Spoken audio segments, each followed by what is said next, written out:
This is my video to cover the Anthony Joshua versus Carlos Takam weigh-in.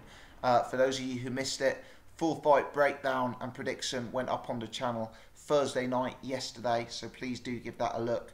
I also covered the Robert Helenius versus Dillian Whyte fight and the weigh-in there earlier this evening on Friday evening. Please check that out if you haven't done so already. Long-time viewers of the channel will know I've said this before, but sometimes it comes to a weigh-in, the weigh-in goes as planned, is completely uneventful, and you don't learn anything from it. Sometimes weigh-ins are significant, they give you a real glimpse as to what may happen over the course of the fight, and give you a clear indication as to the conditioning of both men. Anthony Joshua versus Carlos Takam, for me, is a potentially very, very significant weigh-in. And let me say, I was extremely surprised what happened in this weigh-in. Let me tell you first and foremost what I thought was going to happen. Having listened to Eddie Hearn, Anthony Joshua was apparently going to come in something like a stone lighter than his fight against Vladimir Klitschko. I actually said in the channel that I applauded that. I said that Joshua clearly realised that he made some mistakes going into the Klitschko fight. He clearly realised that that almost cost him when his stamina was sapped. And he's doing something that I respect, which is learning from his mistakes and making an edit off the back of them. Carlos Takam, on the other hand, I was very interested to see what kind of physical condition he was in, because, as we know, he's taken the fight at late notice. Now, I had known that he'd been in training camp waiting to fight on the Monaco bill. However, I did not know the calibre of opponent he was up against. I believe the opponent was still TBA, to be announced, and I was interested to see if he would be in World Championship condition when he'd taken the fight at such short notice. So I suspected Anthony Joshua was going to weigh in very light and Carlos Takam was going to weigh in slightly heavier than normal, off the basis that Takam had taken the fight at late notice and Joshua had made a concerted effort to learn from his mistakes from the Klitschko fight. Let me tell you, the complete opposite happened. Carlos Takam was in fantastic nick. Six-packs don't win fights. But Carlos Takam weighed in at 235 pounds and was one of the most shredded heavyweights you're likely to see in the game. Absolutely great nick. That's the lightest Carlos Takam has weighed in for over 10 years. It's 6 pounds lighter than when he fought against Joseph Parker. It's some 17 pounds lighter than when he fought against Alexander Povetkin. So we knew Carlos Takam was in training. Clearly, Carlos Takam was in very serious training. And Carlos Takam is in tremendous physical condition. Now, the style of fight Carlos Takam brings, a fighter looking to rush you on the inside, a fighter looking to have a sustained high output inside the pocket attack, being light is key. If you have extra weight, it slows you down, it makes you easier to catch on the way in, it makes you slow-footed, it means you're going to struggle to fight with such a high output in a fight that could become a very tough inside brawl with lots of wrestling. The fact that Carlos Takam has come in so light is, for me, a real clear sign of his well-being. Now, with Anthony Joshua, he's come in heavy. He's come in at 254 pounds. I believe he was 250 for Vladimir Klitschko. I believe he was 243 against Dominic Breazeale. And I believe he was 230 on his debut against Emanuele Lea. Isn't that crazy? Joshua has put on 24 pounds since his debut. You know, in English money, he's put on 1 stone and 10 pounds. Best part of 2 stone since his debut against Emanuele Lea. Isn't it amazing that he's put on 11 pounds, best part of a whole stone, since he fought Dominic Breazeale? I mean, that fight seems relatively recently. Let's get this straight. You know, Anthony Joshua hasn't come in heavy by mistake.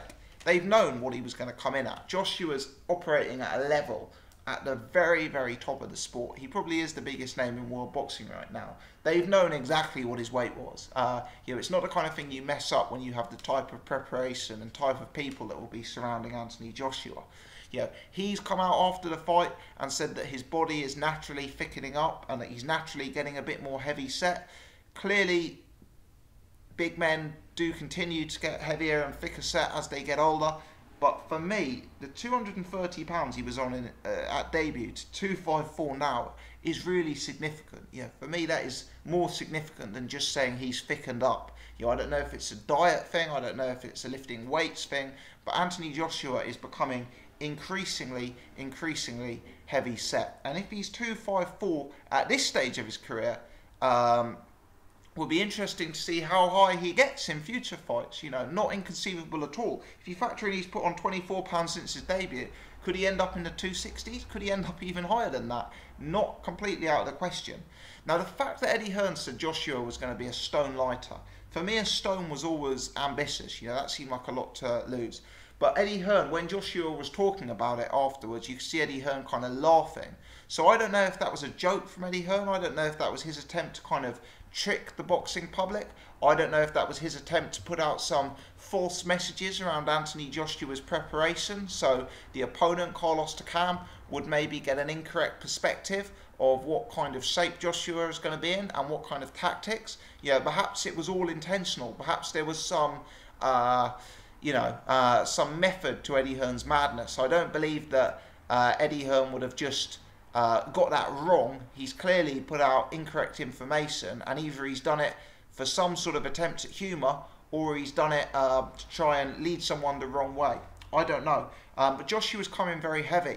Now, for me, this is a real concern for Anthony Joshua.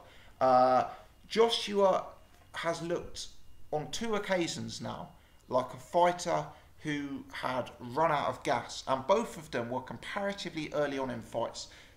The infamous Dillian Whyte body punch he took early on in that fight, was that rounds 3 or 2 or 3 or 4, something like that. Then the Vladimir Klitschko fight where he all but punched himself up, and it was extremely lucky to survive a rallying Vladimir Klitschko who knocked him down after his gas tank emptied. Yet he's put on even more weight since that. So Joshua's stamina, for me, is an increasing concern. You know, increasing concern. His stamina was a concern when he fought Dillian Whyte. Well, he's even heavier now, substantially heavier, and carrying big extra muscle. So that's a real concern for me. A guy like Carlos Takam is going to bring a kind of pressure in this fight AJ hasn't seen before. Carlos Takam's going to be bringing an inside attack. He's going to be looking to put the pressure on Joshua, sit on his chest, bank away punches to his body. Now, if you're a fighter with stamina concerns, if you're a fighter who has the propensity to have their gas tank emptied, that style really could be your kryptonite. And I fear for Anthony Joshua in this fight. If, Carlos Takam, who's coming in lightest for 10 years, is able to get himself in that position. Because, for me, Anthony Joshua's stamina remains an open question and remains a concern. You also wonder with Joshua, if there's a potential that he may just get a bit robotic carrying all that weight around. He's got such big heavy arms and big heavy muscles. You wonder if all that weight and all that sort of artificial muscle from lifting weights and that sort of thing will actually take his toll on Joshua's stamina, even just pumping out a jab for 12 rounds. So yeah, I think that's a real open question. Clearly Joshua's an athlete. Clearly he's got a very big frame, and clearly he hits very hard. If Carlos Takam, who's a much smaller man, who's coming in some 20 pounds lighter or so, rushes in on Joshua and gets caught on the way in, Carlos Takam is going to be in all sorts of bother.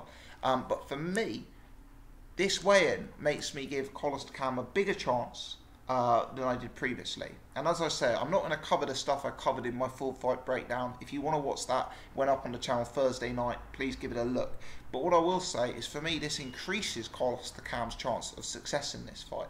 Does that mean I'd pick him to win? No, it doesn't. Joshua still has a huge amount of advantages in this fight, and you know, a lot of the game is in Joshua's favour. But I'm now convinced that this is a very real fight, and I'm now convinced that this is potentially the second toughest fight of Joshua's career after Vladimir Klitschko. And I actually think, in terms of the styles, this fight could play out wrong for Joshua.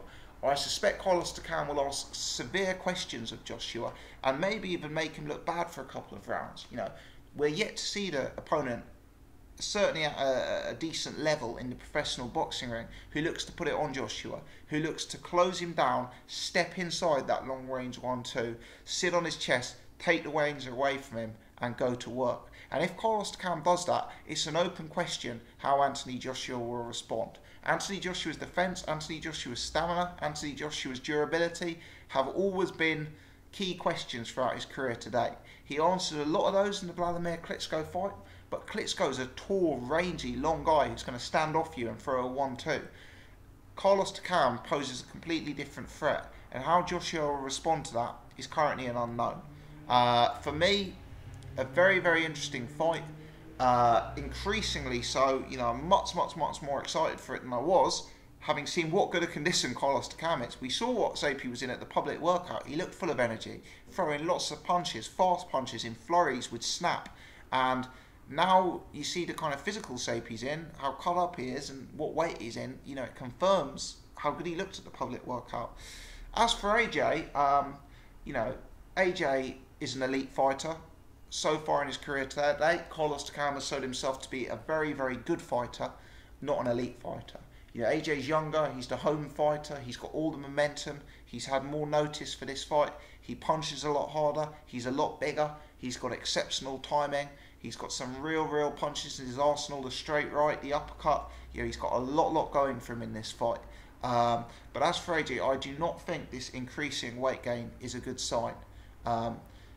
If Carlos Takam starts landing to AJ's body, if Carlos Takam is able to push AJ back, put his head on AJ's chest and work away inside the pocket, my heart's going to be in my mouth.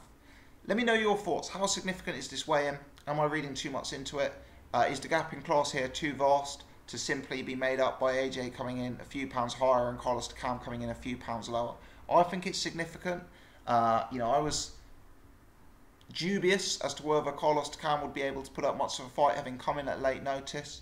I now believe that Carlos Takam is ready to fight, and I believe Carlos Takam is in great nick, and for me that adds something to this fight. Let me know your thoughts in the comments below. Please hit subscribe if you haven't done so before. We will of course do a post-fight video for this fight tomorrow, so I'd love you guys to check that out. Do hit the thumbs up button, support this video and get it more visibility. As always, many thanks for tuning in guys, appreciate you checking out my channel.